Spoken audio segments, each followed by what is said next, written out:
Welcome. So I'm not going to talk to you about really technical stuff. I'm actually an enterprise data management consultant, mostly doing data management projects in various kinds of businesses. In this case, it was actually at the Amsterdam Innovation Arena. So what we actually did as a partner is help them install a data lake. So they have actually an analytics environment that can be used by students, but also for their smart city concept. So actually to enable analysis for example, with data from the stadium itself, from internal data, but also data from the weather, from airports, whatever. Everything that is around actually the Amsterdam Arena. And what we did, so there is a platform, right? But then the question was how to control this platform, because if we are going to allow students or external parties or whatever to this platform, then probably there are going to be analyses that you don't want to have actually, or maybe there's personal data on this, and what about data privacy? So maybe there are data about the employees of the Amsterdam Arena on it, or maybe there's data on there about the location of specific people within the arena. It can all be in there. So how to control this? And this was actually a data management case that we did. And I want to talk to you a little bit about this.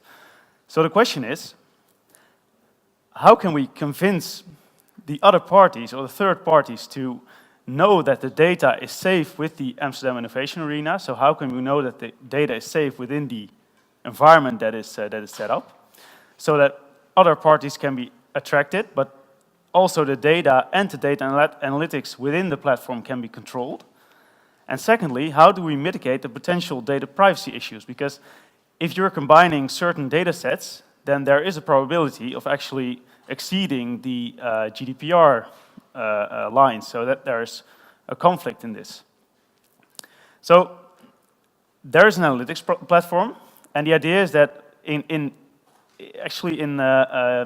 the thought of the smart city, a lot of data can be added to it. So for example, as I said, the internal data, but also customer data from parties, maybe universities. It's a very open-minded analytics environment. And then we got involved by actually thinking about how to control this and how to make sure that we can see what's actually happening within the analytics environment. So what we did. We saw the analytics environment as a given fact, right? So there is a data lake, but there are internal processes within the innovation arena that must make sure that when new data is entered into the system, it is controlled, but also when to make sure what people can actually do the analysis on the platform, and that for example, authorization management is ensured. So we created the data lifecycle, which actually begins at the point in which data is inventorized for uploading into the analytics platform, and at the other hand, to control the analytics that are actually provided on the platform itself. Besides that, there is some monitoring on the activity within the platform for the people within the Amsterdam Innovation Arena to monitor the things that are happening on the platform.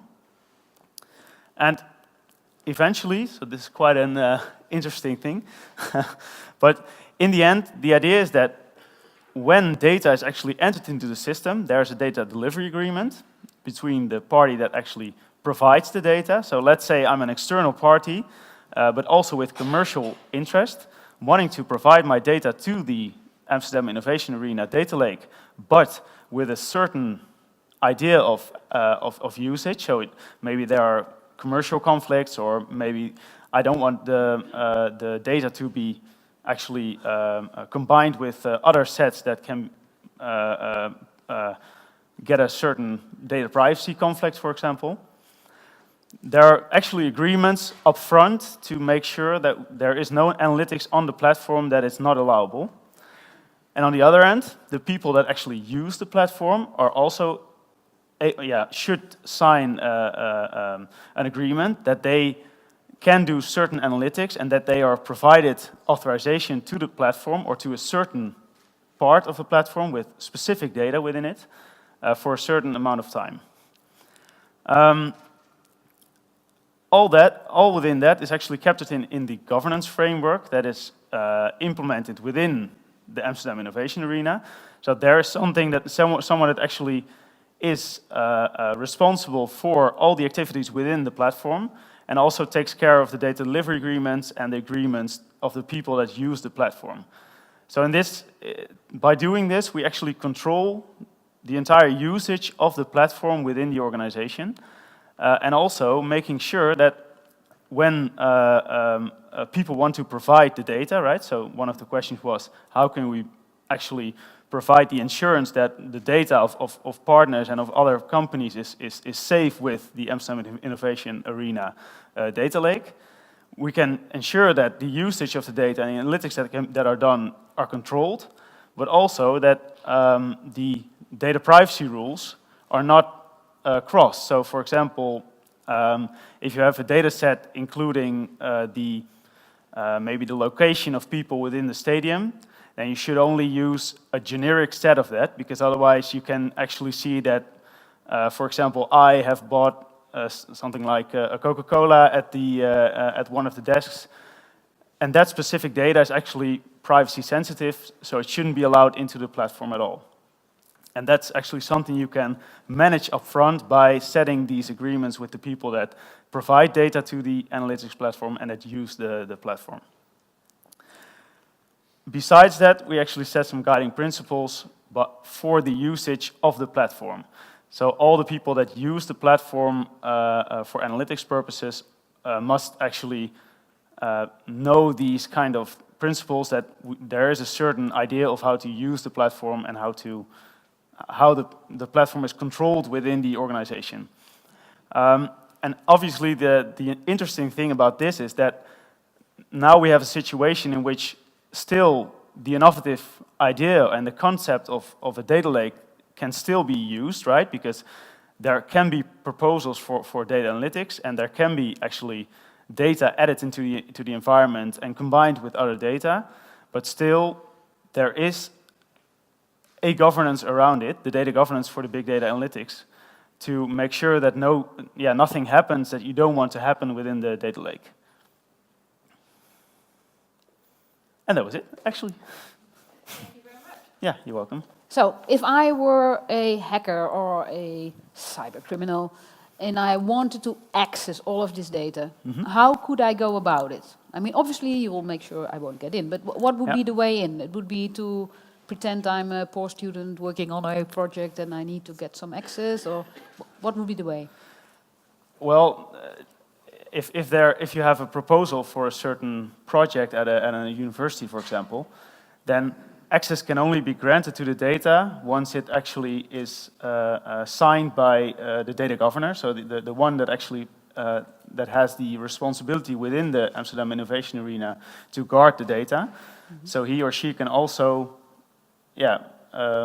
make sure that the one that you're actually speaking to is the person. So there's a person who decides. Yeah, there's a person who decides. Yeah, exactly. Yeah.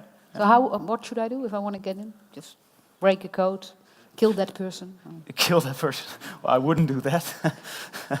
No, it's purely a process-minded thing, right? So what we did is we saw the analytics platform as a separate thing. So we only provided the governance around it.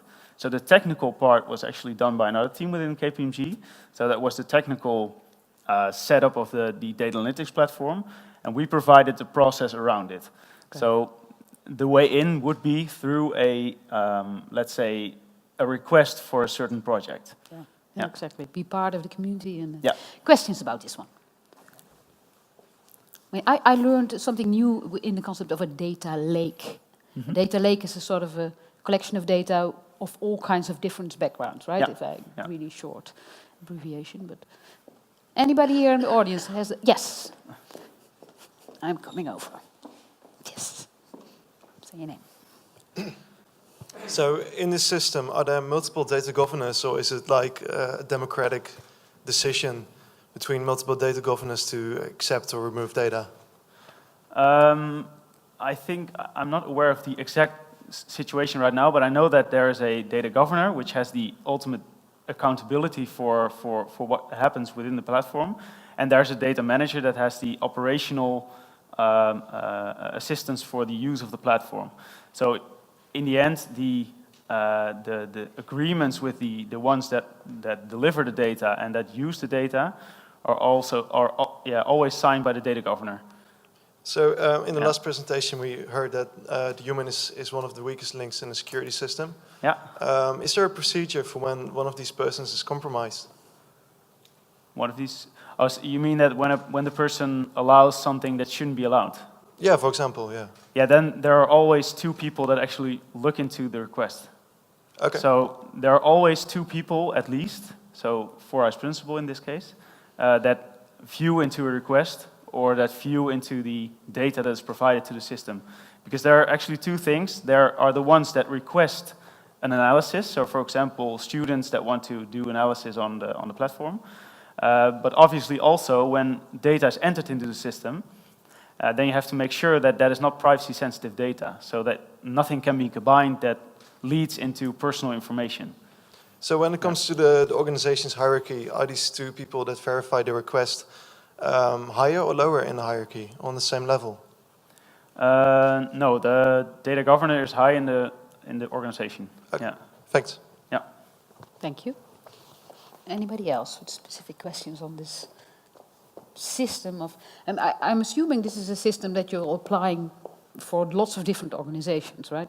Yeah, but this was in this case it's really about an analytics environment. So the governance is really focused into the process of getting data into the platform and doing the analysis. So everything around that, it's really data governance. Whereas in most cases it's more about getting, for example, data quality within an organization up to standards. So then the same methodology of data governance is used in a more managing the data within a company kind of sense. Okay. Yeah. But this is, but you need rules around these data and processes and steps and exactly. Yeah. All right. Well, if there's no more questions, thank you. Oh, did I miss it? So yes, Yeah, sure. of course. Didn't see your hand there. Apology. Hi, my name is Jan de Vries from Ericsson. Hi. What would be the value of the data in the data lake? Because we are now assuming that everybody wants access to the, but is that really the case? You mean the value of the data? Yeah. What's so interesting about this data? Oh, in that case, yeah. Well, the idea of the smart city is obviously to combine certain data of around the stadium and within the stadium itself to help the customer experience, for example. So that's the value of the data. By combining the different data sets, the value of the data is created in that sense. Is that what you mean, or? Well, could it be something like all the car registration numbers of everybody that visited one game that Sunday, so they're all not home, and I don't know. There's interesting stuff happening. Yeah. Or it could be just commercial, like I want to know all the 100,000 people in the area right now, so I can target them for specific advertising. Or it's in that field. That depends actually. So the actual application of the data governance itself is something that I'm not sure of. So the eventual use of the data lake is something that I only created the data governance around it and make sure that it's up to the users runs. to find what exactly. the users So for time will tell actually to see what will happen with the data lake. Yeah. Okay. Thank you so much. Oh, Yeah? we need to move because I still have one other. Thank you. Once you start creating new data by combining data sets, how do you arrange ownership of that data? So who is the owner of the extra value that's created, and also who's allowed to grant access to persons? Well, in the basic principle, the data that is entered into the data lake is always owned by the one that has provided it. So in principle... But let's say you yeah. combine the number of Cokes versus 7-Ups being drunk on a specific day in the arena with the temperature on that day. So suddenly you have something like, if it's 22 degrees, 30% will drink Coke, and this is 25, they will drink... So that's new information, but not the... Yeah, it's the outcome of the analysis, actually. Yeah. So who owns that data? That's from the one that actually has done the analysis. So it goes away from the data lake. Exactly. Yeah. It doesn't stay in the lake. Yeah. But that's a very interesting thing, actually, because that also depends on the commercial value of the data that is entered into the system. If it has a very high commercial value, then probably there can be extra arrangements up front, because every time, let's say there is a Coca-Cola information and who bought what, then when I want to do an analysis, then the one actually doing the analysis has to have an agreement with the one that's providing the data also. So that's where this thing can be agreed upon. Otherwise, then I am the provider of the data and then owner, and I'm the owner of the outcome of the analysis. Yeah. All right. We actually have to postpone further questions to the Coke at the end. Then. Yeah. Thank you so much. Yeah.